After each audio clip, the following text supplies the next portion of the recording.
What's up, everybody? This is Taylor. You guys know I serve as pastor at Linden Life, and so happy to be able to spend some time in the Word and hopefully provide some encouragement. A couple weeks ago, seems like a lifetime ago, a few of us went down to DC for a conference called Pilgrim Politics, and we really enjoyed the fellowship down there. But what's interesting about these times is that some of the content from the conference has stuck with me, stuck with a lot of us as it relates to the times we're dealing with right now. So what I wanted to speak with you about today is our identity in Christ as a pilgrim. We are pilgrims, and the old saints in my old church used to say we just pilgrims passing through. We're sojourners in this world, we're foreigners. And a lot of the ways that we engage with this world are ways that help us understand that this world is not our home. So I just want to read a few verses to you from the book of 1 Peter. 1 Peter, and I'll start at verse 7. And this will give us an idea of how we can continue to meditate on our identity as pilgrims. So verse 7 starts this way. It says, "So the honor is for you who believe, but for those who do not believe, the stone that the builders rejected has become the cornerstone, and a stone of stumbling, and a rock of offense. They stumble because they disobey the word, as they were destined to do.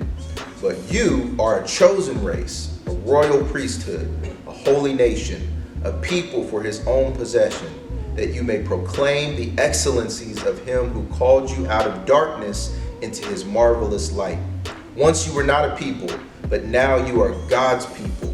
Once you had not received mercy, but now you have received mercy.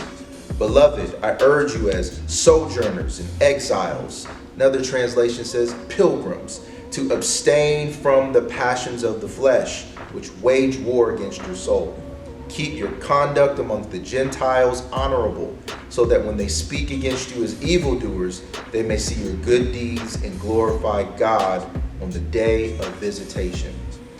In these verses gives us so much to understand about our identity, to make sure that we understand that we are this chosen race, this chosen people, this group that is set apart for God's use, to display his glory, to proclaim his excellencies, to do good work on earth, representing his mission, representing his intent for humankind.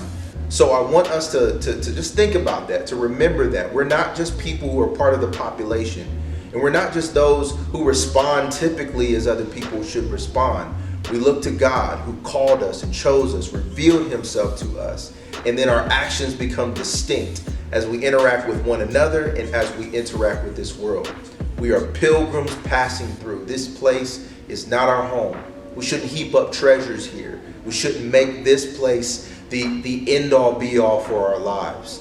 As we use wisdom and as we incorporate different measures of safety to love on one another as neighbors, we should also remember our call to love each other as Christ loved us, to remember the family that we share together, remember the call of being holy and set apart that God gave to us, and to display that to this world, so that when the Gentiles, those who do not know God, those who are without, those who don't understand the community that we develop, when they observe us, they observe something special about us.